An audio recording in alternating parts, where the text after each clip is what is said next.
I have a higher self where, I ask that a question and then it's a really simple answer. And some people are, like you said, going on a walk. Like I know a lot of people who literally their only sort of refuge is, okay, get up, walk, and that's it. And that's great. Like I go on hikes and I'm like, wow, within 10 steps, I'm like, there's clarity. It's like not problems not solved. I don't necessarily feel better, but like it's not noisy as much, or not as foggy. So welcome to Hacking Your ADHD. I'm your host, William Kerb, and I have ADHD.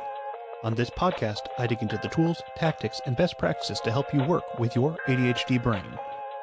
This week, we've got the return of my friend Saman Kesh, an award-winning music video director and all-around creative force of nature, to talk about the wild and untamed internal landscape of ADHD productivity. Saman is known for his works with bands such as Kygo, Jaxx, and Placebo, and most recently his work directing Ed Sheeran's Azizam music video. If you haven't seen it, check it out. It's real cool.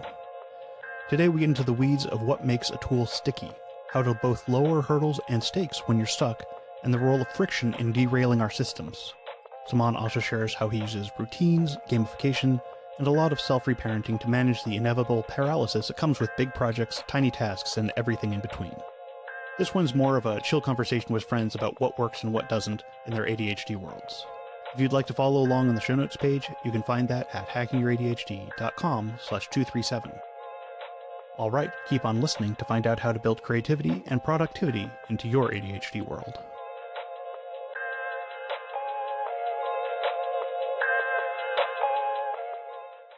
Okay, so you have an organization or a calendar board, and it's been all of the markings have been caked on, and there's stuff from 2024. So clearly that hasn't been looked at and probably neglected. It's behind a door outside of your current office. Yeah. What would you like to change about that? Like, what would you change so that that becomes a little more active in your life and a little, not out of sight, out of mind? Yeah. Well, now that you're at it, I'm like, oh, well, I could just move it right next to me here. Like, literally just have it right That's here. what I thought it was. Yeah, actually. So that I can see it, and it makes it, one of the biggest things I find for these systems is removing the friction from using them. So the friction of using that one was that it's not right where I'm doing work. It's not, if I need to look at what I want to do next, I have to go over to that system and then look at it, make sure it's up to date. But if I have something that's just like, oh, this is right here, I can just look right now. That's a lot easier. And it's funny because that you asked about it. I'm like, oh, I didn't have it here before because there was like other stuff on the wall there now, but that got taken down. I'm like, oh, I could move that now. It doesn't need to be where it is. Yeah, that's pretty genius though that you like called it removing the friction. I think that's a pretty like spot on like way to put it. Like for a day, because do you find that like you have to kind of retool something maybe for yourself, either vocally or verbiage wise, or something that just kind of remind you in a simple way? Because so many people have like organization rules, but they're like too many words. So it's interesting. It's like removing the friction. Is this tool great, but also accessible for me? Is it accessible? So yeah, like removing the friction. Okay. So removing the friction sounds like you'd put it right to your left, where it's like always like you turning your head left, you have to look at it kind of thing, right? Okay. That's pretty cool. Because, and I mean, that's like the removing the friction thing is something that I feel like is for so many things, is that with executive dysfunction, I'm like, it's usually that hurdle of getting started is like the biggest issue.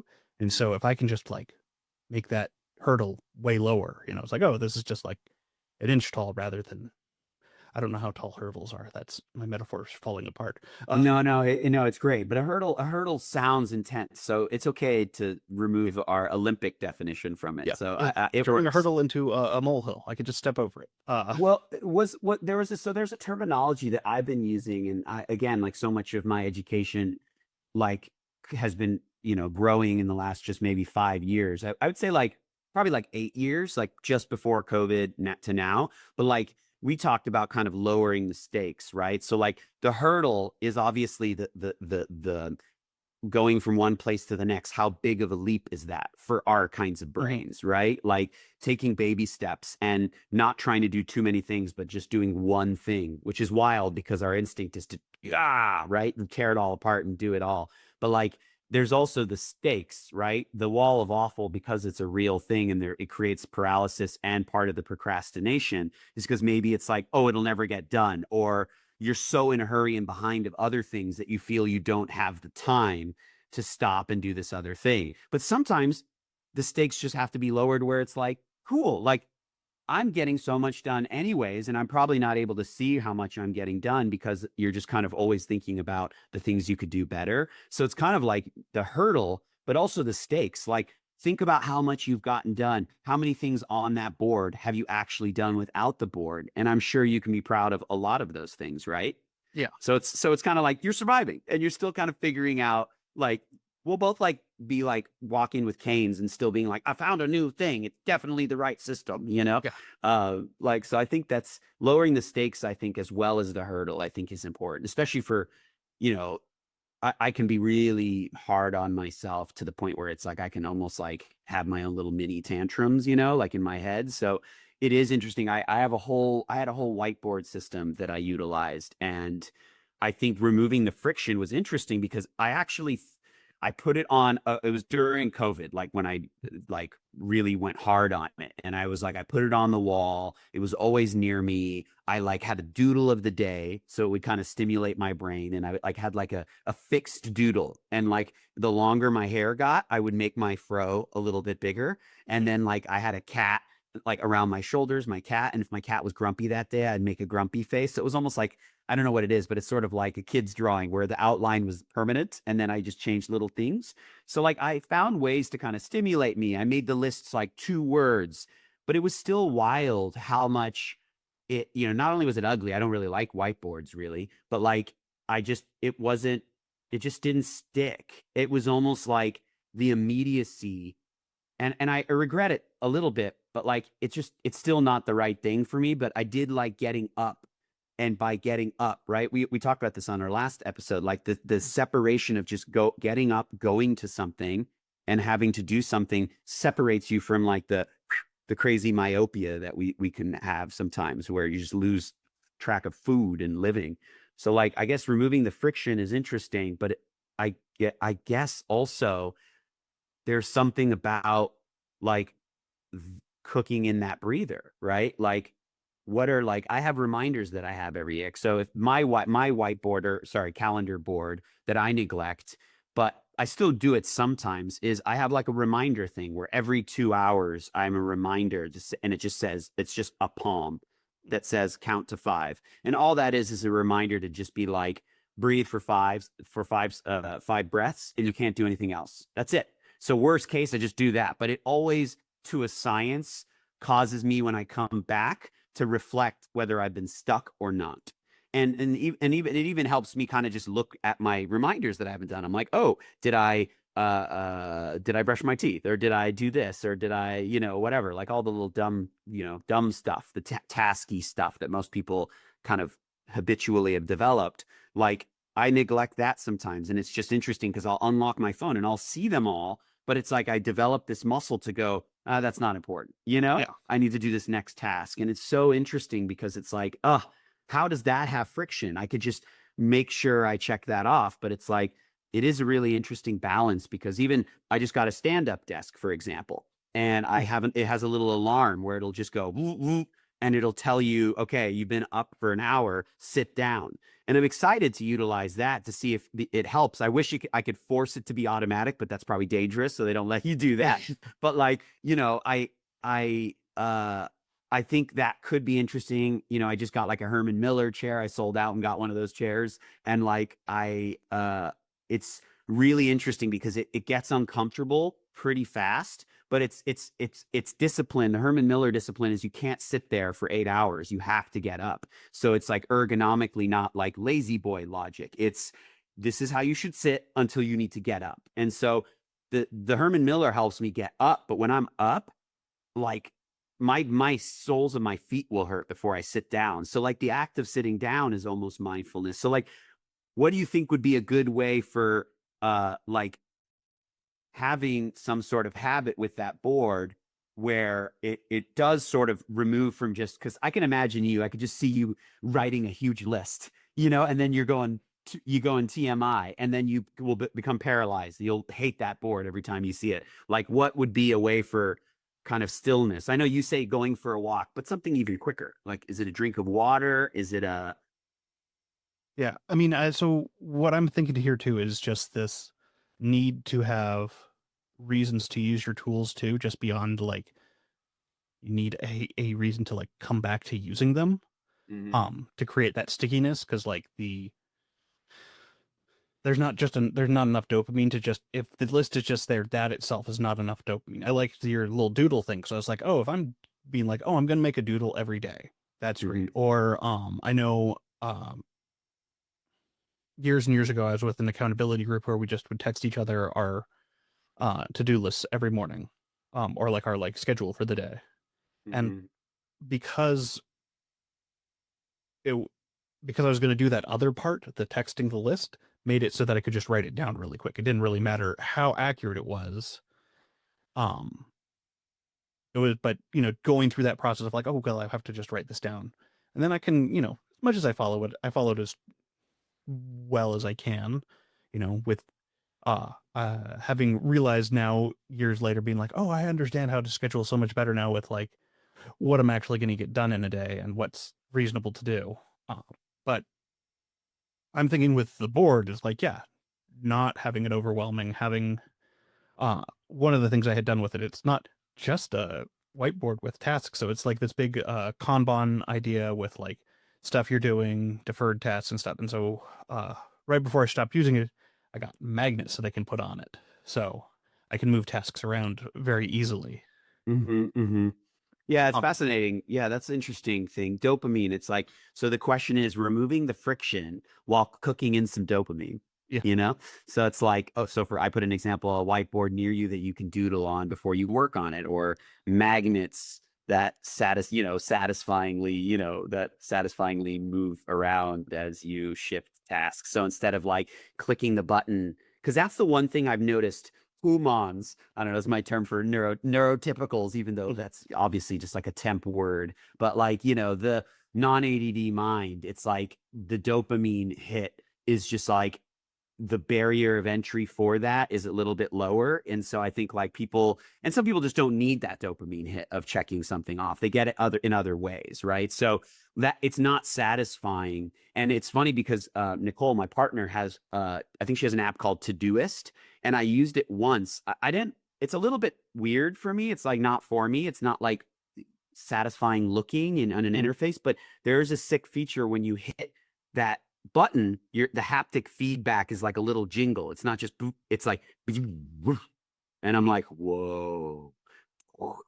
So I was like, if I was a programmer, I would program like almost ADD, like you're excited to push the button to see what combination or guess what song that is that the vibration haptic is doing. It's like there's like a little bit of, it's a reason like what they say like 80% of people who have ADD play video games or do some kind of game, like whether it's board games or Magic the Gathering or Warhammer. So it's like the gamification I think has kind of saved my life a lot of times, but it's really tough because it takes for me, and I don't know how it is for you, but like I I have a hard time when I wake up, I feel like it's like a ticking time bomb.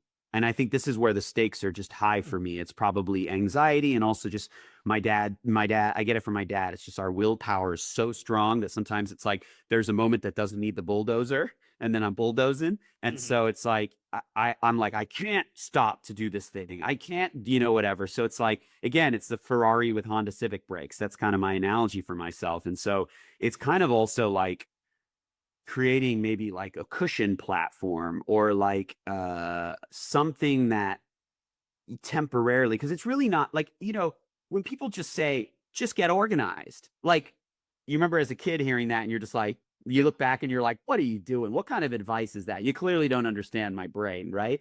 But like that is the worst thing we could even try to tell ourselves, which I'm sure we're all guilty of as worst critics. So it's like I think for me, I have a hard time just going like, hey man, the stakes are super low here. And the closest thing I have is sort of forcing myself to breathe. Or, some people have like meditative like thought practice where they're kind of like, oh, like I have a higher self where, and, I ask that a question and then it's a really simple answer. And some people are, like you said, going on a walk. Like I know a lot of people who literally their only sort of refuge is, okay, get up, walk, and that's it. And that's great. Like I go on hikes and I'm like, wow, within 10 steps, I'm like, there's clarity. It's like my problem's not solved. I don't necessarily feel better, but like it's not noisy as much, or not as foggy. So I think that's kind of, I don't know if you struggle with that where the procrastination is kind of fueled by I don't have time to do that, or if it's more just like out of sight, out of mind, and it's like completely forgotten. Like what?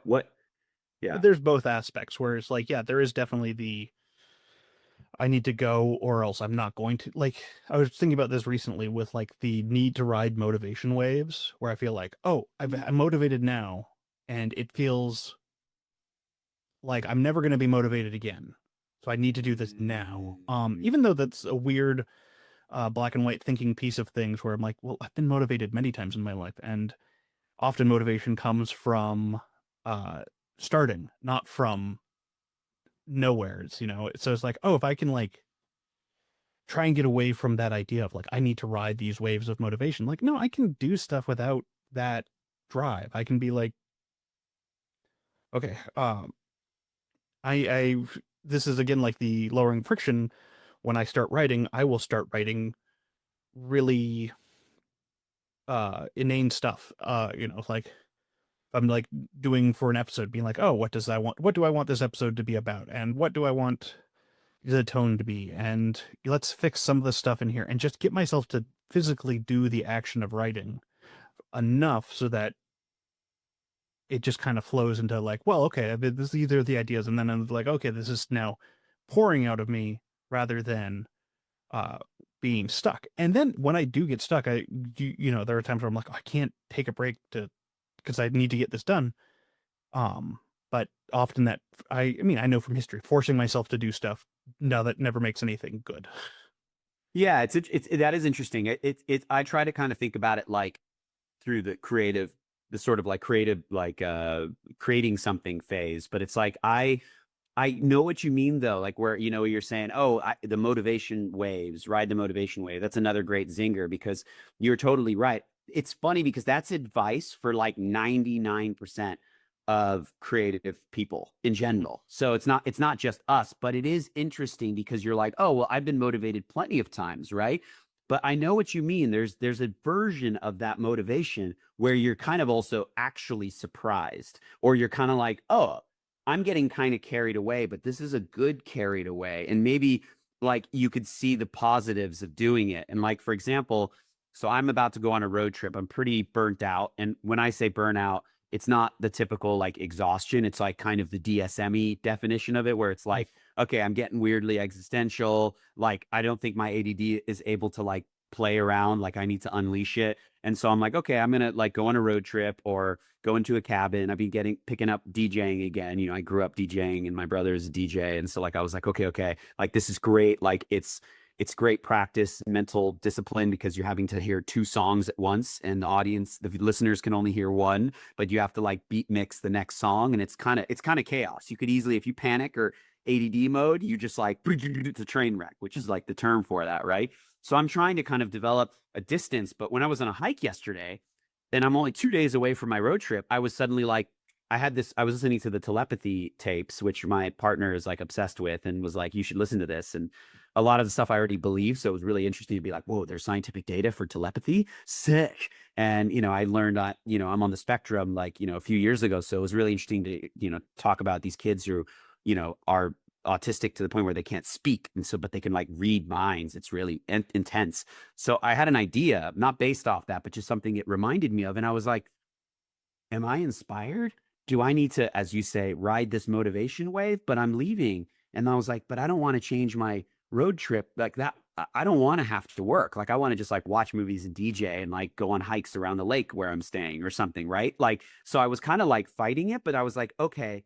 And like, so I find in those situations, like listening to that question with respect. So, should I ride this motivation wave? Usually the answer is yes. But what the question mark is how like I'm trying to not use an inappropriate term. How like deep do I want to go into those waters, right? Do I want to go like up to the neck? Do I want to go up to the hips, or do I just need to take that first step up to my shins, right? And so like for me it was like thinking about it more and actually just calling like creative friends and saying, "Hey, I got this random idea. Talk me out of this. Is this interesting?" Da, da, da, da, da. And because like, and then eventually I was like, "Oh, the reality is the change that I want to make is actually pretty small. So I either just make the change, just sit and make the change, and it's just surgical. Like I wouldn't have to. It's for a script. I don't have to blow the script up.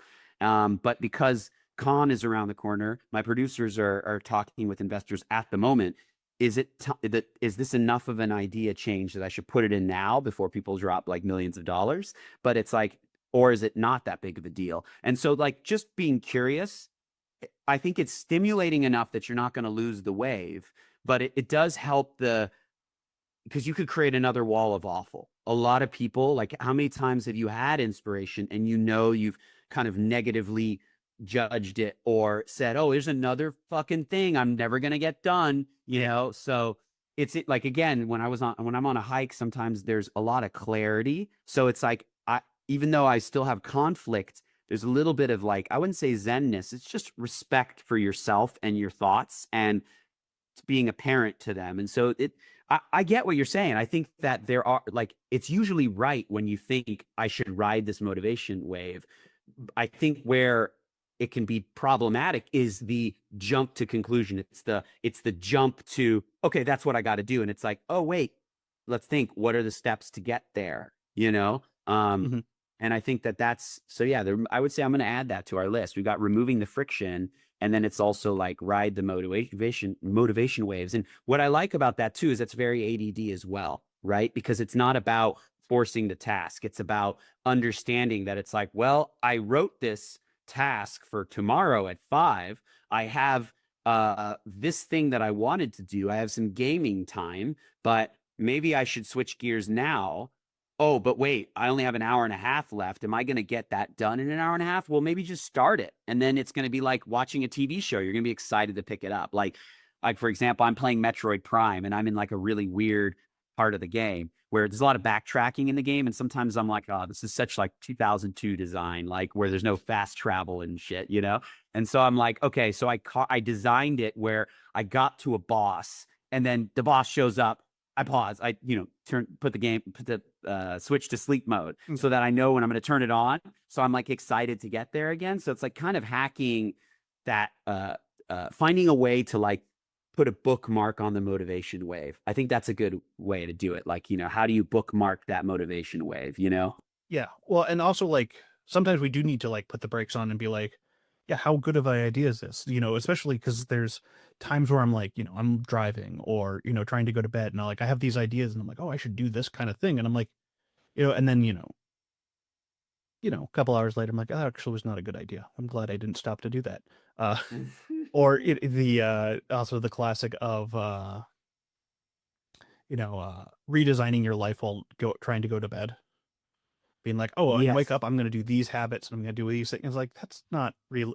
Like, there's times where we feel like we have the motivation to do something, but it's not realistic motivation. It's this like idealized, if everything was perfect and I didn't actually have ADHD motivation. Yeah, yeah. But I think that, don't you think that thought process, well, first of all, you're totally right, especially if any of us are on stimulants, that you get some people kind of get that weird high, like that's kind of why I switched to Vyvanse because I felt like my delusional ADDness to take over the world was higher with Adderall because the up comes up really fast, which is why some people like it because it wears off in the day. But I just got grumpy. I was like too crazy in the beginning, too wild, and then too at the end. So Vyvanse kind of kept it going. So that is definitely a real phenomenon. But I do think, don't you feel it's a little not dangerous, but devil's advocate? Do you think it could be problematic to say, oh, in a perfect world, if I didn't have ADHD? Because I do think that could also be used as another way to talk yourself out of a desire that really there's something there to explore. What do you think? Yeah, I think yeah, a couple ways to look at that too. Is like, yeah, okay, is um using that to be like try to come back to it non-judgmentally, like, okay, I do like this idea of how I could do this. How can I apply this with my actual reality? Like, I think one of the things I see, like people like really jumping into exercise and they're like, I'm going to do this at 5 a.m. every morning, and then not thinking about how that sleep loss is going to like hit them. Like the how is like, okay, we can still work out, but how can we fit this into our schedule where we're going to do this consistently and do this where it's something that it's going to last? How are we going to make this last? How are we going to make this a sticky habit? Yeah, I guess I'm writing a little zinger you had. Yeah, you're on a roll today with these zingers. I love it. I feel like a lot of times I've got zingers with people, but whenever I talk to you, I'm always humbled by the zingers. I'm like, sick. Like I love a good zinger brain, bro. Um, so yeah, I guess, yeah, I didn't think of it that way. I think you were being pretty neutral. I think like my default, there's so much self-judgment that I go through Mhm. that not saying that you don't. I think but there was a little bit of projection when I think and maybe other people feel this too when you say kind of I like how could I do this in reality? Like oh that's great that I like this, but it's like in a perfect world, if I didn't have ADHD, to me, I kind of took that as like, oh, I can't do it. But for you, you were actually taking it as a constructive question mark to break down. And like I'm very fortunate. I have an assistant and I can delegate tasks. But what I find is what's really fun about having an assistant is that because it's another brain, like you realize that when you just kind of willy nilly give a task and then it's done not the way you like it or not the way you expected, and it's like, okay, the only way to change that is to slow down, think about what my ask is, and then in that process it's almost like being mindful of the task or of that whimsical motivation train. You just kind of are like boom, so it's like you kind of get better at tasking another person, and then it comes back to tasking yourself. So like Mhm. when you write the note, it's a lot simpler. So I think like I'm very fortunate that I have that. A lot of people, they don't have that, and so they're like, wait, like for example, you've heard that phenomenon they call like was it called like reclaiming the night or reclaiming your life? I don't know, but it's basically like a dad and a mom complex where like everyone's asleep, and instead of actually going, okay, I should be in bed at midnight, you just grind through the night until you just fall asleep, right? So that the whole like wake up at 5 a.m., that's not realistic if you're not doing the like, okay, how do I carve everything I need to do now? How do I cut out things that I don't need to do to ensure my happiness and get my ADD video gaming in or whatever, right? So it is interesting to kind of figure out like, yeah, the reality, what can you get done? But also, I think it's also just like not only is it a good idea, it's also like, yeah, I think mapping out, and I don't know if you're somebody where you like to talk out your processes vocally. Like I'm a verbal processor, so like I sometimes just like pitching my ideas to people, and it's not even a creative idea. It could just be like, so I'm thinking of doing this and doing this and doing this, and even just me saying it out loud and seeing someone's face. They could like not even emote actually, and I kind of go, ooh, like that's not that great. Or if someone asks a question, I go, oh, you're right. I didn't think about that.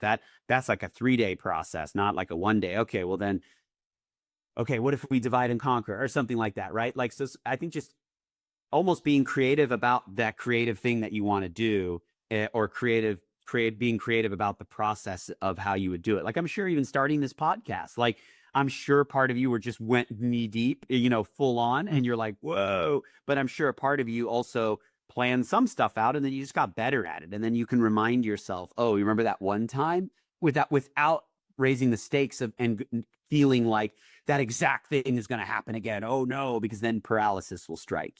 Some of what makes your podcast amazing is a little bit of that bucket attitude, right? So it's really weird. Again, it's like kind of respecting the chaos, like Rumi is this like famous Persian poet, and he says like, invite your demons in for some tea. You know what I mean? Like if when they're at the door, like, and I think that is an interesting sort of idea because it's like without the terminology of demon, because that scares people sometimes. It's like, it's really just like all the voices in your head that you are scared of or that cause you problems or that you feel are problems. It's not as black and white. A lot of times they only seem like problems because you're nervous about them, or you're scared of them, or something didn't work out the last time you listened to them, or something like that, right? So it's like you kind of have to just have a conversation about it. And I think like, yeah, the writing the motivation way is something that um I'm either great at, or I fall out of love, not fall out of love with, I just sort of fall out of touch with, like a friend that you just somehow feel like you have all the time in the world to listen to that, and then you don't do it. So I think that's an interesting approach. Yeah, I mean, another thing too that I thought of was like kind of input and output is another thought, because technically ADHD is a learning disability, right? Yes. Like it's been classified that way kind of for a long time, but like I think now in school they actually account for it, but like or a lot of schools, but like I think in our day they definitely didn't. You know, Hmm. they were just sort of like you're the wild child, go sit in the corner, or whatever sad things they probably did to sensitive ADHDers. But like for me, I think learning, that is my biggest wall of awful. If there is a barrier of entry, that is friction for me. But it is some friction of the mind. It is a not a friction that's not real. It's real to me, but it's not reality, right? So because of my fear, like I suck at math. Like math is just such a not part of the way my brain wants to think. And the more structured something is, like math, or even science. Some science is good when it's like logic science. If it's chemistry or like mathy science, nope, Hmm. over. But like the history, for example, I'm good at. Parts of English, I'm good at. Essay writing, because I'm just awesome at bullshitting. You know, I tell stories. So that stuff I was always good at, and I could stimulate myself in the poetry of it all. But like the procedural stuff, like listening to a podcast, like again, like Attitude, the ADHD podcast, it's just so bizarre because unless there's a speaker that's arresting, sometimes those talks, I'm just like, guys, like, I don't, is this for like teachers that need to know what ADHD is? Because this is definitely not for ADHDers. And I know I've talked so much shit about it on our podcast, and they probably are like, we're never inviting you to this podcast. But like, I just have such a problem, like, because I'm like, art, like, a lot of us have input problems. Unless it's entertainment, we just our wall of awful is like, we're dumb and we will not be able to absorb this. What's the point? And it's gotten so bad for me that I have a hard time like watching new movies. And some of that's a little bit of like, unless it's like my friends, and a lot of my friends and peers are making movies, so that's fun and motivating because I'm like, oh, I know them, and you feel like you're hanging out with them. But like when you just there's a critical success film, it's like I have to have friends invite me to a movie, and like otherwise I wouldn't go see it, you know? And it's not that I'm not inspired by movies. I think it's this input problem where I have so much desire to output. Sometimes that's accurate. I believe in artists' input and output. A lot of like Kubrick was an inputter for like 5 years before he was like, okay, I'm going to make this next movie.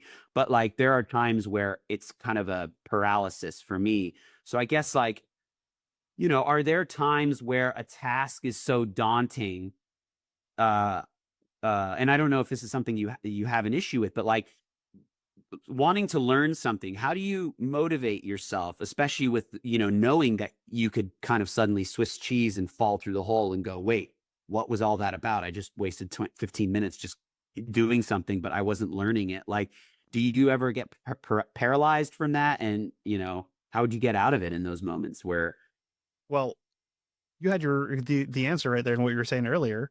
Just have accountability with other people. Like that's one of the biggest tricks. Like, Mhm. oh, I don't have it myself, but like, oh, I have friends invite me to movies, and I go and see these things that as director, you need to see to be the zeitgeist and all that. Um, but yeah, like if I have something I really need to do, I need to have some sort of accountability behind it. Um, yeah, I'm now working with like a producer and assistant kind of person, and it's great because he'll just be like, "Hey, how are you doing on this one thing?" And I'll be like, "Haven't started at all, but I will get on that," kind of thing. Because there's the amount of extra stuff that I've started with the podcast since he's come on has been so much higher just because I have that regular reminder of like, hey, I this was something I told him when he came on. It was like, hey, I'm going to need reminders about these things. We don't need to like they don't necessarily need to be urgently done. They just need to remain in our consciousness. There is Mhm. uh, important but not urgent tasks that like getting the newsletter started. That was like something where it's like, oh yeah, I need to have. It'd be great to start that, but it's not urgent. There's no if I don't ever do it, it doesn't happen. But getting it started has been great and something that has been uh I find it rewarding because I get to like do other writing that I wouldn't normally do for the podcast. Is it like creative writing or like essays or what? Yeah, more essay things, just like it's kind of like the monologues, but shorter and Mm. not necessarily ideas that are strictly ADHD kind of things, just Mhm. being like, oh, I like yesterday I'm just working on like this re- quick reply to idea of like the environmental impact of AI stuff, where I'm like, this is a really interesting idea, but it's often presented through this lens of like, hey, an AI search query uses one bottle of water and powers a light bulb, 6 LED light bulbs for an hour, and I'm like, those aren't units of measurement. I don't know what that means. I can't quantify that. How does that compare to me like forgetting to doing to moving my stuff from the washer and having to wash my stuff twice? Like that's an ADHD thing I do where I'm like, oh, I have to run the washer twice. That I used a lot of extra power for that. How does that compare to this? What is um there's and I'm just like, I would like to have a better understanding of like what my actual impact is here rather than doing saying like having boogeyman numbers. Boogeyman numbers. That's a good one. Yeah. It is interesting. Yeah. First of all, the laundry thing, I can attest to that. Like we have a laundry room that's separate. So like it's a little bit out of sight, out of mind. So it is fascinating. If I don't set a timer, you get that stanky ass, Yeah. wash clothes not going in the dryer. So Yeah, go to put like something else in, you're like, oh no. yeah. Oh no. No, exactly, exactly. And then and also like, got to use more like detergent and stuff. And it's just like, especially if you don't use like the eco-y ones, you're sort of like, ooh. But like, it's definitely like, yeah, I guess like, I was thinking about it and, there is this philosophy of inspiration is not, you don't generate your own inspiration. Like Mhm. You have the muse. yes, the muse, yeah, you're visited by inspiration. And I'm a big believer of that with ADHD, especially. Like I think some people, I don't think they can generate it, but they can kind of attract it or magnetize it. And maybe everybody can do that. I don't know. Maybe it's just a sensitivity thing. But I think with ADHD, I think we do have our sensitivity of being distracted is a byproduct of sort of feeling forced to do something. I actually don't think in the wild we would have ADD. I think like in the wild, there's enough stimulation where you would just be like, this is my task. I'm hungry. I'm going to go kill Mm. this animal or forage or just, run around and I'm getting exercise, but really you're trying to just get dopamine or something and you don't know it. So like, I do think though that we can catch inspiration. And I do think a lot of times, sadly, the inspiration comes at weirdly inopportune times, especially if like you're being a dad and you're like, oh, I got to help my kid do his homework, or I'm trying to support them playing 2-player Super Smash Bros or something. I don't know, like whatever, like those kinds of things. It's like I do wonder if there's a way to kind of like while you were talking, kind of like hacking yourself with a reward. Like I have this belief where like I feel a lot of people with ADHD, especially with like maybe confidence issues or self-esteem issues, um, shame issues, et cetera. I feel like I have to constantly kind of reparent myself, like Mhm. kind of things, not like my parents didn't do it. It's just there wasn't kind of curiosity, I think. It wasn't so complex of a thing back then. I think it was kind of just like we don't really ask questions as to like why you have this thing. You're just hyper and it's lasting now into your adulthood or something, right? So like, but for me, it's like, oh, like I have a thing where this is really weird, but it's like I have a thing where like I I'm like, okay, if I do this thing, I get to do this other thing. And it's just really simple. And some people have issues with that kind of rewarding system. Like, oh, you should be able to want to do it. And I'm like, well, guys, like we want to do it, but when you have ADHD, like you have like emotional amnesia. So like I want to watch a lot of movies, new movies. I want to go to this social function and schmooze, even though I'm like, shit, I could spend all this time like catching up on a game that really brings me joy, right? Like reward yourself then. Go check box, go 1 hour, and half the time you end up enjoying and you stay the whole 4 hours to the social function, right? But like half the time you go, hell yeah, dude, you went and did it, you know? And so it's like, whether it's input or whatever, these things that sort of bring you dread, or because we can't forget that I think a lot of ADHD is a reaction to like intense sensitivity or anxiety or overstimulation, right? So like I think like some people with ADHD are a little bit more attuned to anxiety, or even they thought they had anxiety before they learned they had ADHD. So like to me, I have a lot of, I think my spectrum stuff comes into play with my social dysfunction and being overstimulated, and also just like the not burden but the energy it takes to read cues and stuff. Like it can take me out of being me, and so sometimes I feel nervous because I'm like, oh, I'm an other, I'm going to this thing with non-others, but that's not really true. But that's what's real in our brain. So I think giving yourself a reward, not even trying to fully even change your perspective. Like you can, but like you don't need to solve your perspective change right there. Like what makes people with ADHD so awesome sometimes, just give yourself a band-aid and go do the thing. And then you can kind of solve it as you go, right? Don't make the hurdle so big. And so I think that can be a way to help. Like, for example, I'm going on this road trip. I kept trying to figure out what I need to do on this road trip. And then all I needed to figure out is I need to book an Airbnb or a bunch of them. And I was like, okay, I'm not going to do that.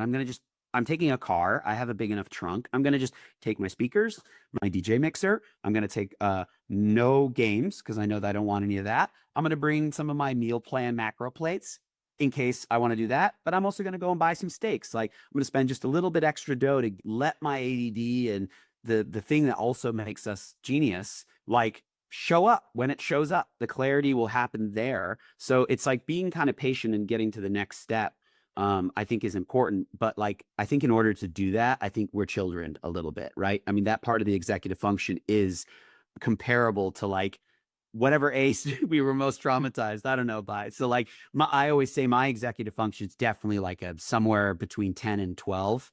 I think some people are a lot more in like the 7, 8 range, you know? So Depends on the day. it depends on, that's a great way to put it. It does depend on the day, but I think for me, there is a little bit of like for example, Nicole yesterday, my partner, I wanted to eat pizza outside and get some sun, get some vitamin sun. And then I was like, but I have to do some social media. And then I was like, oh, I can't read the screen. And I got paralyzed by, okay, I want to get this done though. And eating my pizza will give me dopamine. And I got a little too mathy and the screen door was open. And Nicole was like, okay, in or out, in or out. And I was just like, it was weird because I'm like, that is so funny. Like she had to talk to me like a child for me to actually like absorb that choice versus you're letting the stuff in or you're letting the AC out or whatever. It's just in or out. I didn't need all the other stuff. I understood that. So it's like, but you got to do that for yourself, you know? And I think that's hard as we sort of cope with, the neurotypical structure of society, Yeah. So That just yeah. reminded me of yesterday. I was like in my garage getting something, and then I was like, oh, I want to grab something from the kitchen. And I walked and I just like stood in the front hallway for 3 or 4 minutes, just like, oh no, I'm not hungry. It's not food. I need to leave. What am I doing? There was something I wanted. And I couldn't. And I was like, oh, I wanted to get an ice pack to put in the car so I could ice my neck on the way while I drive to Costco. And I'm like, but it just like the loss of thought. I just stood there. I couldn't get myself to do anything. Yeah, yeah. It's the paralysis. It's almost like the too many thinking shut down. That's why I kind of find like I don't know. I go through my depression is pretty. I bounce back pretty quickly. Like quickly meaning like it could just be a night of sleep, or as quick as like within an hour. You know. And when I mean depression, it's like not being negative and then you know perspective switching, like straight up, like, whoa. And that's depression is really like, if you think of like the old Latin sort of logic of it, it kind of means tired, like low energy. So Yeah. that is true. Like a depression, I believe, is connected to anxiety. I think you get so anxious that you shut down. So I think some paralysis comes from the exhaustion of fighting the noise, and being a little nervous. So like, yeah, that feeling of, wait, I need to be going. I came in here, I had a really logical and smart thing that I was going to do, or that I need to do before going, and now I'm stuck. And so yeah, it's so critical in those moments to not judge, and maybe even find a way to laugh at yourself. Like I put deodorant in the fridge the other day, and I just remember being like, where did I put it? And I'm like, what's the weirdest place I could put it? And I was like, oven? No, that's dangerous. I know I wouldn't do that. That's the stimulation of the danger I would never have done. And then I opened the fridge and I was like, whoa, I put it next to baking soda. I'm like, that's an interesting logic, but it was like, I laughed about it. Right. So I think it's so important. I think the paralysis can actually be diffused by kind of making a joke out of it or being funny. And it's so interesting because I have a good sense of humor, but I don't use it on myself a lot. And I think that's kind of my thing a little bit, but it is interesting. You solved your problem though. You got the ice pack Hmm. and you made the day. Nice, dude. You heroed yourself. Yeah. It's just eventually, it's just like, well, eventually, I turned my head. I'm like, oh, my neck. Oh, that's why. I want You an know what ice that pick. was? You listen to your body on accident. You listen to your body. Yeah, I have that thing too. Where if I'm injured, it is crazy. My mental health. If I just tell myself you're going to be forced to be in your body more because of this pain, so at least there's that. But it does train your brain. Like I really do believe like people with ADHD do hit their prime like when they're in their 50s, because it's like you have to slow down more. First of all, you have enough pain where you're constantly having to check yourself. But that's what we want as ADHD people, is like we are so body, we are so, stuff is happening viscerally. Like even if you get like almost a fact, if you go to a massage place, this, like, let's say you and a peer who doesn't have ADD, you guys get a massage at the same time, exact same massage, like on a scientific level, just a copy massage. The next week you go, I promise you, you have like double the tension, you know? And not just because of like, let's just erase the logic of your body types, like a twin, Mhm. but without the ADHD, like you will hold more tension. Like that is how somatically intense we are as creatures. So it is interesting that your neck spoke to you more than anything else, any problem solving trick you have. So I guess that's another thing. But right, okay. So right now I've got four zingers that we've said: removing the friction while cooking in some dopamine. So that's like a whiteboard near you that you can doodle on before working on it. Magnets that satisfyingly move around as you shift tasks. Um, or yeah, stuff like that. Ride the motivation wave. So that's that moment where you get kind of inspired, but like you're kind of like, wait, is this just ADD happening? Is this the right time? And so I think I wrote ride the motivation wave by being curious about it. So like asking it questions, not judging it, not stopping it, not like just flat out delaying it. Like write yourself. I do this thing where I write myself a text, or I write like something in a way that will annoy me later, or like Mhm. be problematic, like an email that like, and then I schedule it for 8 a.m. So it's like the first thing in my inbox, something like that. Yeah, those are really important for us because that is our true genius when those moments come. We're being visited, I believe. So I think riding the motivation wave, and having, just finding a way to, what do you say? How to bookmark that motivation wave, Yeah, like so. either writing it or yeah, seeing if it's like being like, is this what I want to do, or Yes, yes. is this a procrastination wave instead? Yes, exactly. And on top of that, like let's say that answer cannot happen in that moment. It's too deep of an answer. Well, then you don't be scared. Bookmark it. How do you bookmark that question mark so that it's like stimulating when you come back and you're excited by it or whatever? Like for me, I kind of talk about it through my day to people, and then sometimes I get bored or I go, that's kind of a bad idea, or Saman, that's a great idea, not for this or at this stage yet. Hmm. Yeah. Using accountability of others to hack some paralysis of some sort. So that is fantastic. I think I found a lot of my friends who have ADHD who have children, for example, even though they're like, oh my God, it is crazy. It's like you are brute forced into time management. And even though it's like, it's never the same probably as somebody who, time management skills are higher, there's a lot of other amazing, I think, abilities to have accountability or reminders of other people. Like for me, my partner, we're both in film. So like if there is some sort of event to go and schmooze at, like I feel like almost a tiny bit of guilt, but I think like I've learned that there's a type of guilt where I can just kind of talk it out with her and say, "Oh, maybe I should go with you too." You know what I mean? Or, "Oh, I feel bad." And then she'll give me either an out by saying, "Oh, it's actually kind of an all girls thing." I go, "Okay, great, cool."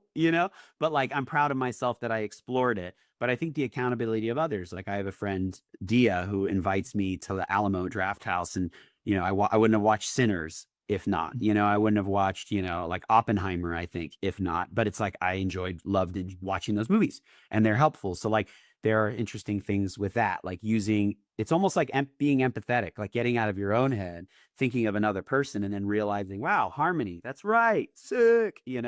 Um, and then I wrote this earlier, and maybe you can help me reformulate the zinger. It's the only one that you didn't provide a zinger. So, but I said hack yourself by rewarding yourself, like to do something that maybe you don't want to do. And that could be, or that you're afraid of, because I think everyone has their own relationship to like their paralysis. Because some people don't even see it as paralysis. Like I think let's be clear, like sometimes people don't actually shut down. They just are so noisy, and then the paralysis is they're not seeing that because they're so busy here that they don't know they're actually paralyzed. But when we say paralyzed, it means unable to do a task that maybe we set out to do, or that we think we need to do, or that we were in the middle of, whatever.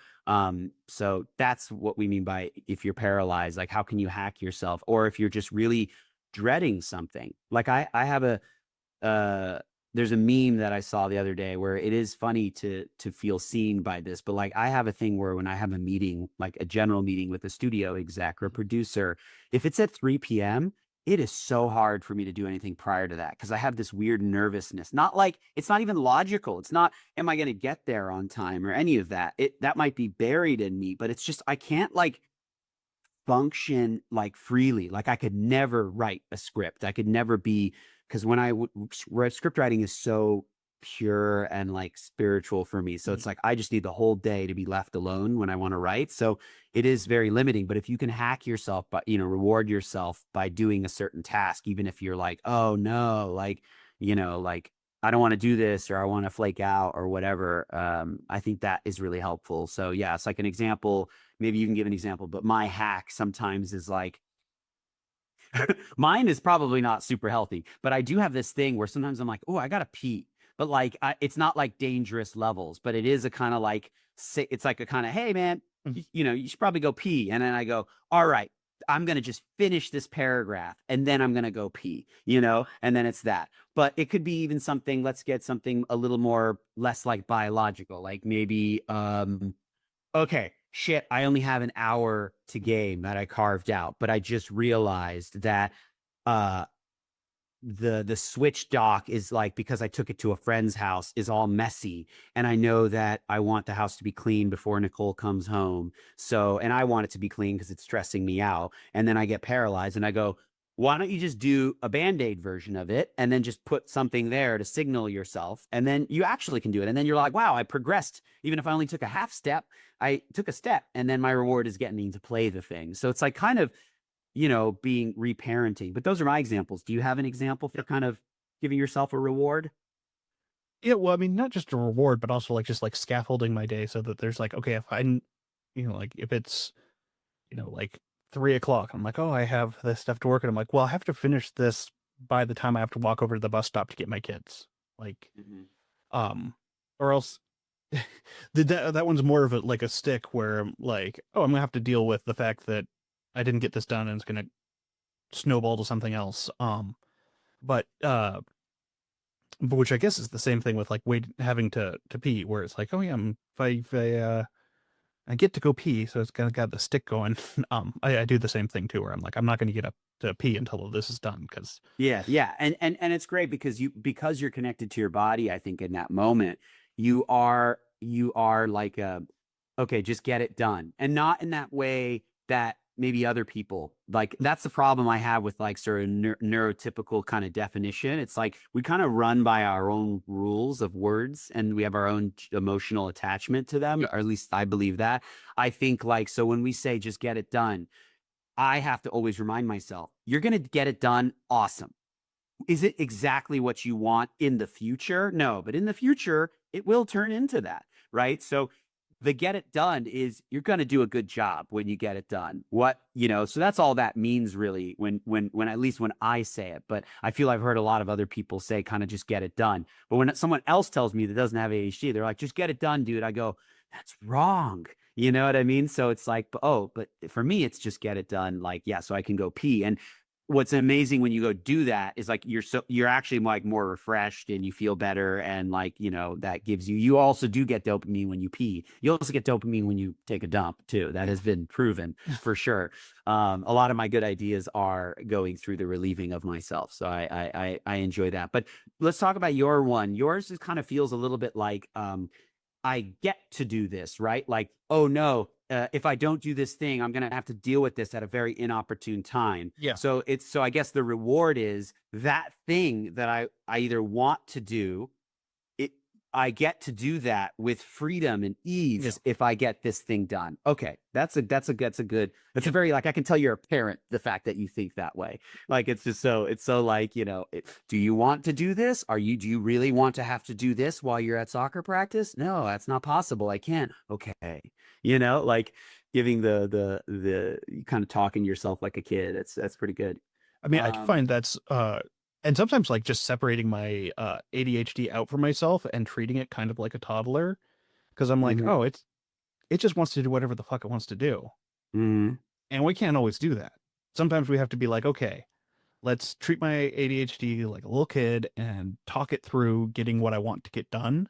mhm. Can be great for being like, oh, I'm just looking at what its motivation is and it wants to do this fun thing and get this and being like, and also being like, yeah, and I can't just ignore it either. If I just pretend like it doesn't exist, that's going to cause problems too.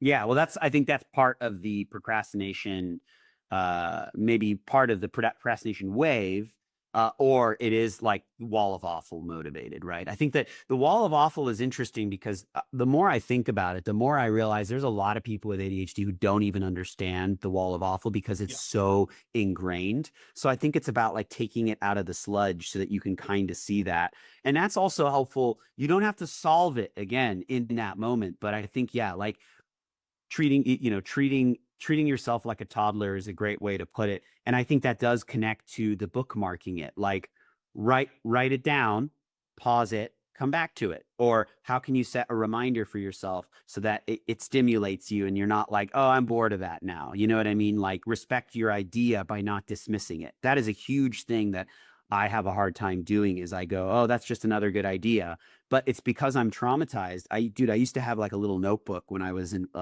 pre-film school and into film school. I had it in my back pocket, just a little mead that I'd flip out. And I had way too many ideas. But the thing was that it wasn't too many. I just didn't have confidence that I would ever remember Yeah. that I'd ever remember them. And that was like a huge problem for me. I feel like some people can get to that point where, we're can be quite mean to ourselves. Uh, Mhm. and Yeah, so, well, I mean, and I think that comes from like the past as well, like how maybe we were talked to as a child or when we upset our parents, who, by the way, that there's a good chance that that parent had ADHD as well, So like they can see themselves. Like my dad treated me sometimes like that, where he was really not overbearing at all. Like I would say just a little bit would jump to an intense disappointment or reaction in me because he saw himself in me. And so now that I'm older, I'm realizing I can treat my dad that way too sometimes. I can be really disappointed when I'm like, you know what? Like I should be very grateful. Like I have all these tools. I have medication that helps me out. Like my dad, you know, doesn't go to therapy or anything like that. And he's just like, man, I've lived 65 years with ADHD, not knowing that I had it. Like, I'm just going to keep going and, respect to that. But it's like, it does come with these weird things where you walk into his home, you're like, whoa, no wonder you lose everything, that kind of thing. So I think that treat yourself the way you would treat your own kid or something like that, something that just adds, hopefully you treat your kid well, Yeah. Yeah. It's like one of those things like, yes, with compassion. Oh, but yeah, there's all these like little aspects where like, yeah, be nice to yourself, be nice to your kids. Yeah. Yeah, totally. There was one thing that we were going to talk about, which was it. Now this is my ice pack fucking Mm. paralysis. It was one more thing that you brought up. It was hacking your stuff. Da, da, da. Oh, I think it was something about like oh. It was kind of like, so I have again, you remember the last time we chatted, I talked about kind of doing I kind of went through like a ketamine therapy Yeah. experience. So something that I experienced during that was I was able to kind of solve not like mathematical problems, but like some of my life problems in this really out of order way.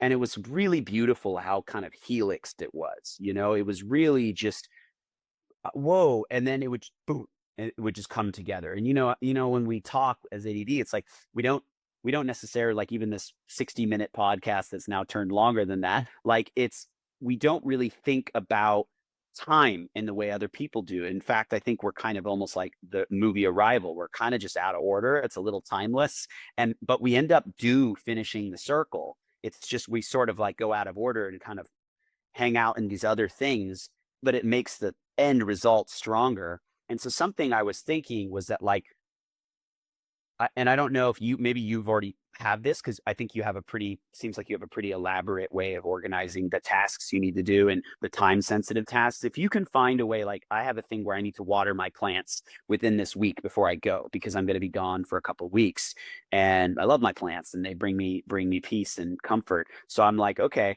I need to water them. But like, what's interesting is there are days where I go, okay, I've done all the like I need to do tasks. So instead of going, oh, but I still got to do this, I'm like, but do I really need to do that? I'm feeling motivated to treat myself by watering my plants as my last task. It's still a task I have to get done.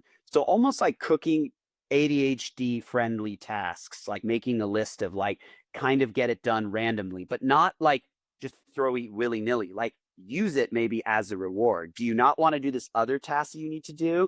But like you kind of don't need to do it today. You could do it tomorrow. And why don't you just take this other task that you thought you were going to do in this day to this day and treat yourself that way? Or like, for example, like one time I was like needing to finish something, and I use that as a reward. I can just take the plant thing from tomorrow and put it to today. So I'm still getting that I'm accomplishing things, something I do need to get done as a responsible human being.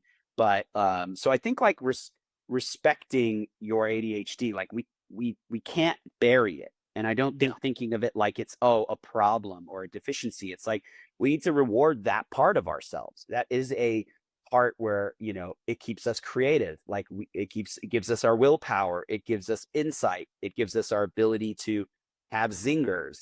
Those kinds of things. So my pods are so close to dying, by the way. So, how would you zing that though, real quick, so I could have our little list? So changing it from treating your ADHD like a toddler to you're climbing in a mountain with your ADHD, you're tied together with a rope that you can't separate yourself from. It wants to go one way, and you got to convince it to go. You either go with it and just do whatever it wants, or you find a way to work with your ADHD to get to where you want to go. Okay, exactly. ADHD. So, like, if I were to put that into like a task example or something like that, it would be kind of like, um, Listening to music while doing the dishes. yeah, exactly. Doing something where you're making the boring stuff more interesting.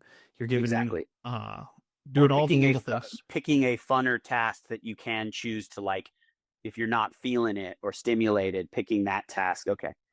Yeah. All right, brother. Thanks you. It's great seeing you. Thank you for making some time for me to chat, and I hope people enjoy this episode. All right, sounds good. All right, brother. Have a great day. Good luck. Bye. Thanks again to Saman for coming on the show, and thank you for sticking with us all the way to the end. Before you go, though, let's do a quick rundown of today's top tips. 1. Try reducing friction on your most important tools. Move your organizational tools like whiteboards or to-do lists somewhere visible and easy to access. Out of sight really is out of mind with ADHD. 2. Lower the stakes when a task feels overwhelming. Remember, it doesn't have to be perfect or done all at once. If we can reduce the emotional weight of a task, it often reduces the paralysis. 3. When feeling stuck, try spicing things up by using things like dice, tactile tools, or creative minigames, like drawing a doodle or rolling a task die, to inject novelty and dopamine into your routine. Alright, that's it. Thanks for listening. I'd love to hear what you thought of this episode. Feel free to connect with me over at hackingyyouradhd.com/contact. If you'd like links or to read this episode's transcript, you can go to the show notes page at hackingyyouradhd.com/237. If you'd like even more Hacking Your ADHD, be sure to sign up for my newsletter, Any and All Distractions, which comes out every other week. In it, I give out my best distractions of the week, be they what I'm reading, what I'm playing, or what I'm watching. I also try to give out a few bits of actionable advice in each newsletter. If that sounds like something you're interested in, head on over to hackingyyouradhd.com/newsletter to sign up. And I also want to let everyone know about our Patreon. You can easily find that at hackingyyouradhd.com/Patreon. It's a pay what you want model, meaning that you can pay whatever you want, $0 or $2, $10, and it's all the same. The only real difference coming from the roles that are assigned on the Hacking Your ADHD Discord, which you get access to from the Hacking Your ADHD Patreon. So if you want either of those, go on and check out hackingyyouradhd.com/Patreon to sign up. And don't forget to subscribe to our YouTube channel, which you can find at youtube.com/@hackingyyouradhd. And finally, if you want another way to support the show, the best way to do so is to tell someone about the show, especially if you think a particular episode would resonate with them. Just click the share button on your podcast player. And now for your moment of dad. If you've been watching on YouTube, you have noticed that I have facial hair again. I wasn't sure about doing a beard again, but it's been growing on me.